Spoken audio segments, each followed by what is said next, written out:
I mean, I can't believe I'm saying this in 2020, but guess what? 2020 is just a shit show in general, so I guess I shouldn't be surprised.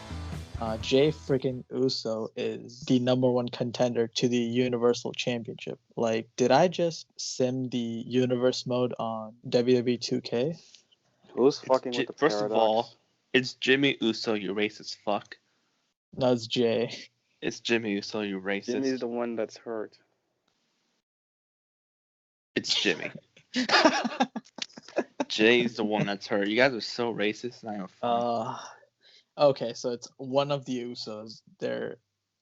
I can't believe. I mean, my pick was Big E, and he replaced Big E in the match. So I guess technically I was right, but I guess they're not pulling the trigger on Big E. Why did they replace him? Is it like an injury or is it Yeah. like they?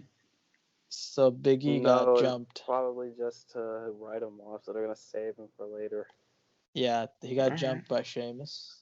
I was kind of disappointed in that, but at the same time, I was like, like you said, I was like, okay, I guess they're saving his push for the main event.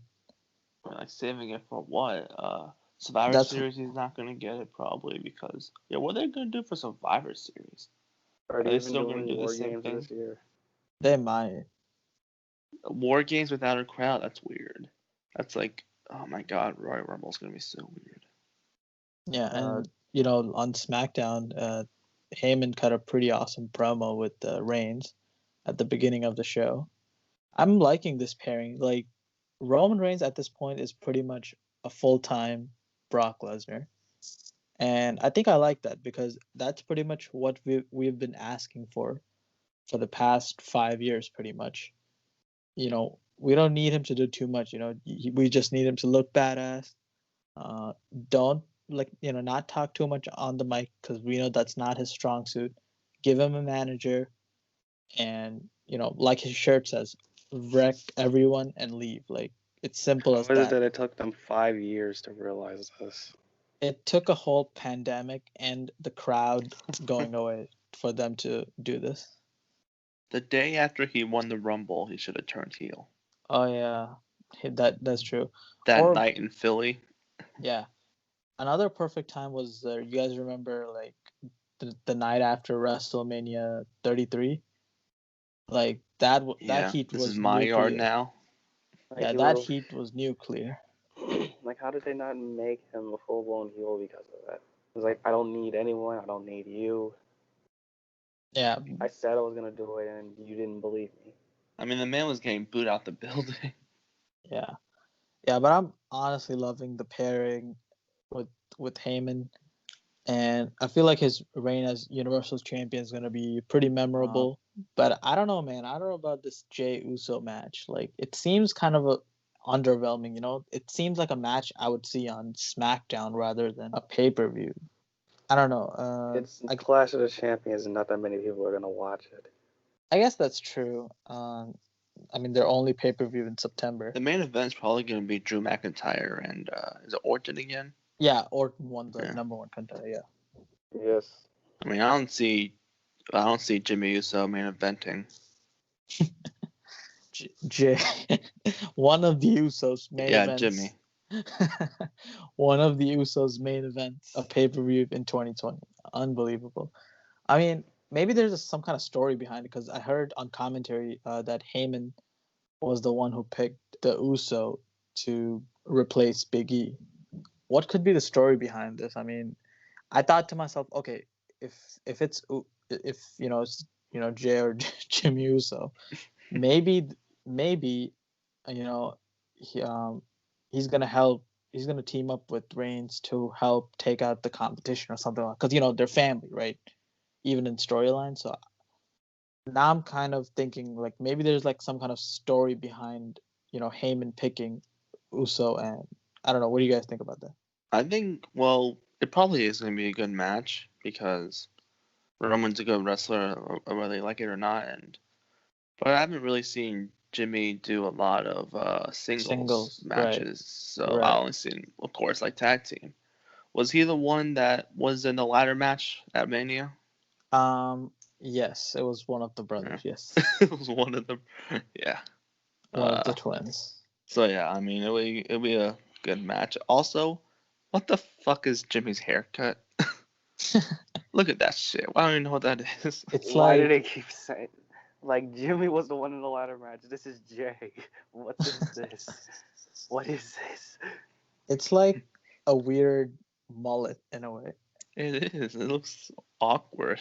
Yeah, definitely not a good look. Definitely not a look Mhm. for a main eventer. That's all. That's all I'm saying. But I don't know, man. Hopefully, there's some interesting story out of this. I mean, And I doubt it. We're in a paradox. yeah, that's true. I mean, you get okay. It's like, hey, you get Reigns as a heel champion, but the flip side to that is he's You got don't have boring contenders. challengers. Yeah, he's got rubbish number one I mean, contenders. this whole year's been a paradox, man. Braun Strowman was champion. I mean, who thought that would happen? Yeah, he got lucky that Reigns didn't Oh want to my work the performance center Yeah. shows. One of the biggest reasons Reigns is back is because the shows are back in the bigger arenas. That's part of the reason why they booked Payback so that they can give Roman the title. That whole pay-per-view was just there so that Roman could win the title. Do you guys think he won the title too quick? Because the Fiend just won it. I He don't only think had so. it for like a week. Not Nah, even a mean, week. Oh yeah, it Bray was a week. like Bray doesn't really need the belt anyway. right, exactly. And I Well, feel they like just making the Fiend look even more weak. To be honest. well, the thing is, this is WWE we're talking about. This is not Yeah. AEW or another competent company that books correctly. Well, So AEW doesn't fully book correctly. right, but They're good. Both companies you aren't know, perfect. okay, It's just- what I'm trying to say is they're not a very long-term thinking company. Yeah. So they didn't give Bray the title thinking, okay, we're gonna fix our mistakes of letting him lose against Goldberg. They're thinking to themselves, okay, let's just give Fiend this win and have Roman come back because we don't have any long-term plans for Fiend. They never did, and at this point, they've pretty much kind of taken his aura away. Like he doesn't have that scary factor, like like the dominance anymore. Like his aura is pretty much gone after losing to Brock. Or losing to Goldberg in like what was that, 20 seconds, a minute? I think it's been gone ever since the Rollins feud. Yeah, pretty much. I see. That's another thing I forgot about that because I want to forget about that. But yeah, I mean, the best thing that came out of the Fiend was literally his debut match against Finn Balor. That was probably the best moment of that SummerSlam. right. After that, and Yeah. What about the Royal Rumble with Brock? yeah, the Royal Rumble match against. Oh yeah, that too. That was good. Yeah, That but was his best match. but the as a Rollins Fiend. stuff, The yeah, Cena Rollins stuff, acid trip. yeah, acid That trip was I was did pretty not like good. that. I mean, it was It like wasn't even a match. It It was not a match. I get it. It's not like for everybody, and I guess maybe a one-on-one normal match would have been better. But again, the point is the I mean, Fiend at least is the Boneyard match was kind of a match. It wasn't even a match. It was Would just have been a segments. one-on-one match if it wasn't for COVID. right. But the point is pretty much at this point the Fiend is what he is. He's not gonna move up anymore. He's pretty much he is who he is pretty much, like Sean, exactly. And he's probably not gonna win the title again, maybe probably for a long time. He's just gonna feud with random people, and he's gonna be the random cameo. That's what he should have been, just random cameos. Like he doesn't really even he didn't even need the belt to begin with. He could just survive this though. Like he can bounce back from any of this because the Fiend gimmick's so bulletproof. Right, that gimmick itself is pretty strong. So Yeah, I think he'll be bad fine. for Bray. He'll be I don't know. fine. I feel bad You for can't him. really feel bad for him because he won the title twice in the past year. Yeah, I know, but just how he lost it.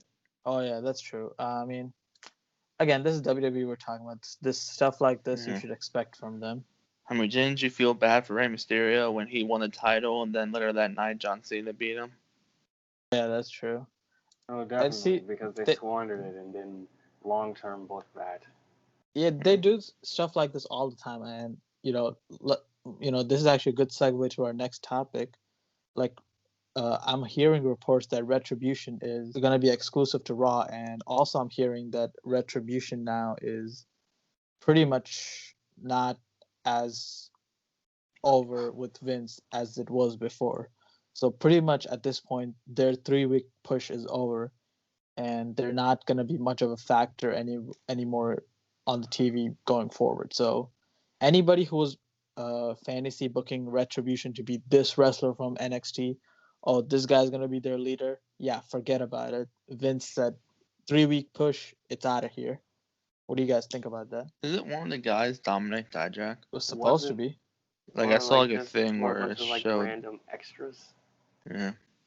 Well, I saw a thing that like showed the members of it. And I was like, oh, cool. Like Dominic Dijak was like a big guy. Well, I mean, it makes sense. I mean, where the hell is he? Because he's supposed to get a main roster call up, so I guess that he's in there. Like they kept building up the like his social media kept building up stuff. Like, But, here's a picture of Rollins, here's a picture of the US title. Right. The group as a whole is just so like rubbish though. Like it's so bad. Like I guess there were supposed to be some kind of scary group of gang like NWO or Nexus, but they're just stupid and childish. All they do is mess with stuff and break things. Not even in a dominant way. They're not intimidating.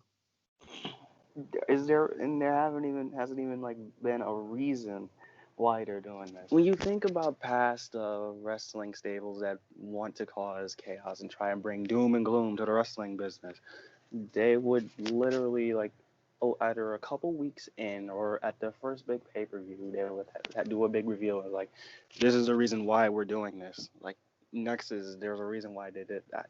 NWO, there's a reason why they did that. Shield, literally weeks after that, Shield did the whole sit-down interview. What the fuck are these guys doing here? And we don't know who they are too, so that's even worse. They're friggin' burglars that are just there for shit posting reasons. Yeah. Yeah, like also it makes no sense. I know like WWE doesn't book logically, but there's so many logical holes. Like who lets these people in? Like isn't Vince worried about his product? Like why can't he? Is there no authority figure? Is there no security guards? That's the better question. Adam Pearce can keep Adam Pearce can keep bringing in, do this, security people, be good security people, and they suck at their job. The Guardians of the independent scene blow goats. My memory is not what it used to be. So what did they do with Nexus after their debut? Because they wrecked everyone. They beat up everyone. Literally. And they built it up all the way to SummerSlam with the Team WWE stuff. Yeah. And that's where the John Cena thing happened. I mean, yeah, sure. Nexus didn't end well, but Nexus was at the very least they were memorable. They had strategic, memorable. They had young up and comers with faces you can actually see. Yeah. And that reminds me, probably. Why couldn't one of the wrestlers just like grab one of the tiny ones and just unmask them? Like, why are we acting like Retribution is some sort of, bunch of heavy hitters? They're the second coming of the NWO. So do you guys think there's literally they're friggin' Hogan and Nash in them under the masks? Do you guys think Vince has any idea where this is going? I think no one knows. Nobody knows, and I feel like maybe Vince had some sort of idea for what it was, but I think he lost interest because we were supposed to get some kind of reveal after SummerSlam. They were supposed to be part of both shows, but now they're only exclusive to Raw because, they lost interest in them. Like, I wonder if they know. Do they know the wrestlers they want in this Retribution thing? Cause I'm not sure if they're all the same people week after week. Yeah, I don't think they have any idea what they. I think they had some sort of idea. Okay, they wanted maybe Dominic Dijakovic to lead this group, but with some random NXT call-ups. But I don't even know who they're currently thinking about. Nobody knows, honestly. And if this group had any potential, I would feel bad. But from the very beginning, they've been absolutely garbage. So.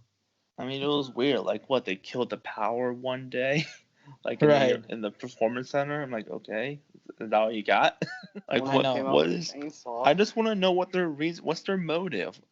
Did they ever talk in the mic? Nope, never. And No, all they do was just yell. Ziggler, that's actually a great point. Like, all we as fans want to know is what is their motivation, and we don't know that, and it's hard to get behind something when you don't know what the purpose is of that thing existing. Yeah. So yeah, I think that's an amazing point, and if Vince and WWE understand that, that would be way better. Yeah, it's just this whole thing is weird. Yeah, I feel like it's kind of like a little bit of rip off of Nexus, a little bit, but yeah, it's like Nexus, but meets way, NWO. yeah, meets NWO, but way, way, way, way lamer. I miss Nexus. Yeah, That was great. yeah. I actually just want this to be actually coherent. You know what I miss? I miss consistently good booking. That's what I miss. But yeah. Yeah, don't we all? Yeah. Well, let's talk about the other company. AEW All Out is this Saturday. Yeah, So it's tomorrow. Yep. Yeah, this Saturday. So that's tomorrow for people listening on Saturday, which would be today, I guess. So let's go over the card real quick, and then we'll talk about our predictions and our thoughts on the entire show. So the pre-show, we got Private Party versus the Dark Order, and we got Britt Baker returning from her injury to face Big Swole in a tooth and nail match. They didn't explain what this stipulation was, but maybe like somebody has to rip their teeth out to win. I don't know. It's weird. Is this eye for an eye again? They do. Okay. The way they book their women is awful. It's basically 2010 Divas, basically. Somebody get this woman Brandy out of AEW. True. She can't book shit. She can't wrestle. She's just has no talent at all. Just get rid of her. Cody, I know you love her for some reason. I know she's your wife, but sometimes you don't mix work with family, you know? Yeah, like, this is supposed to be the good women's wrestling company. I know, like, hey, I guess, hey, they're paid like top guys, but they aren't booked like them. That's for sure. I mean, yeah, they have great women's wrestlers there, but it's just their booking is so bad. And for God's sakes, get a new women's championship already.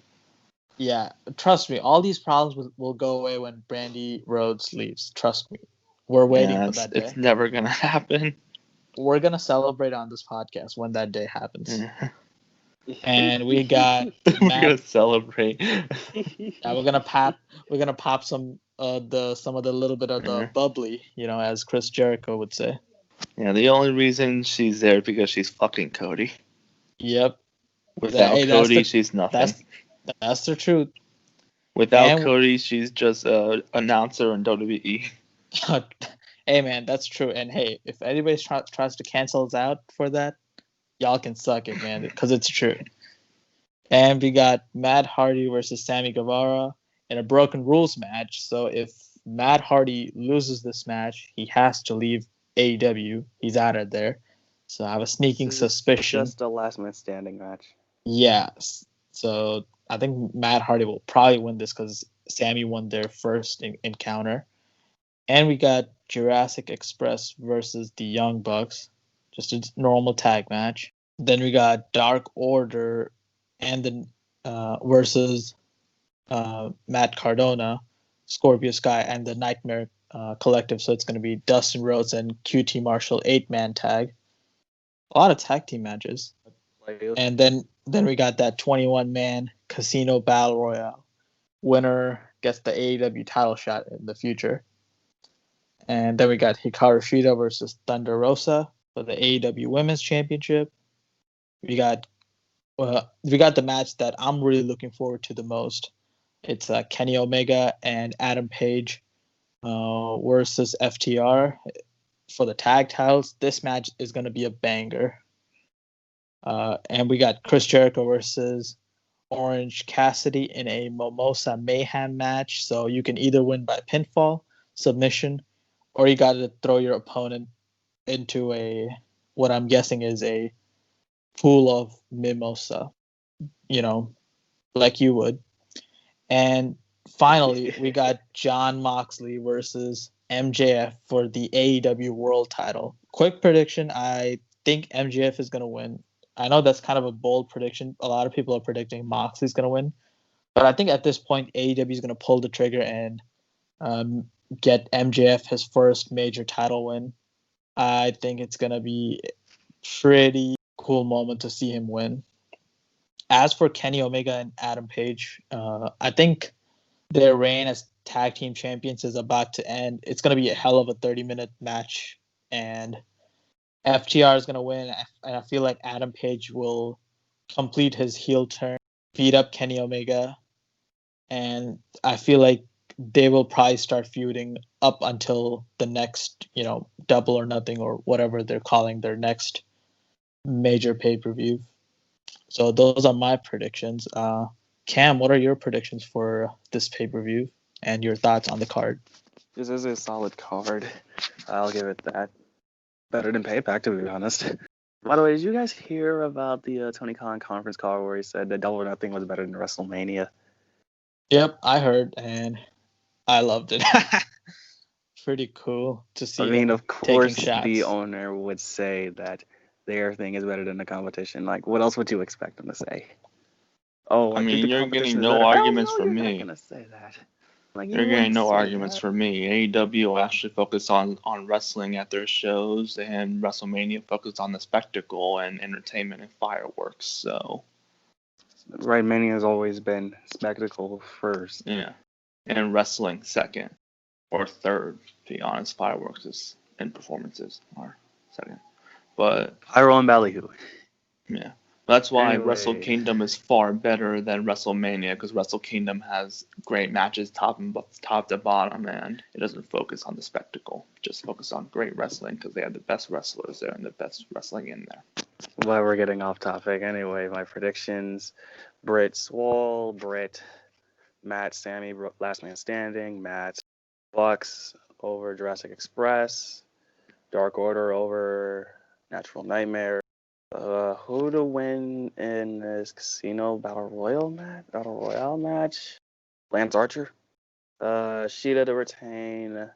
FTR to win the tag belts. Cassidy to win, and Moxley to retain.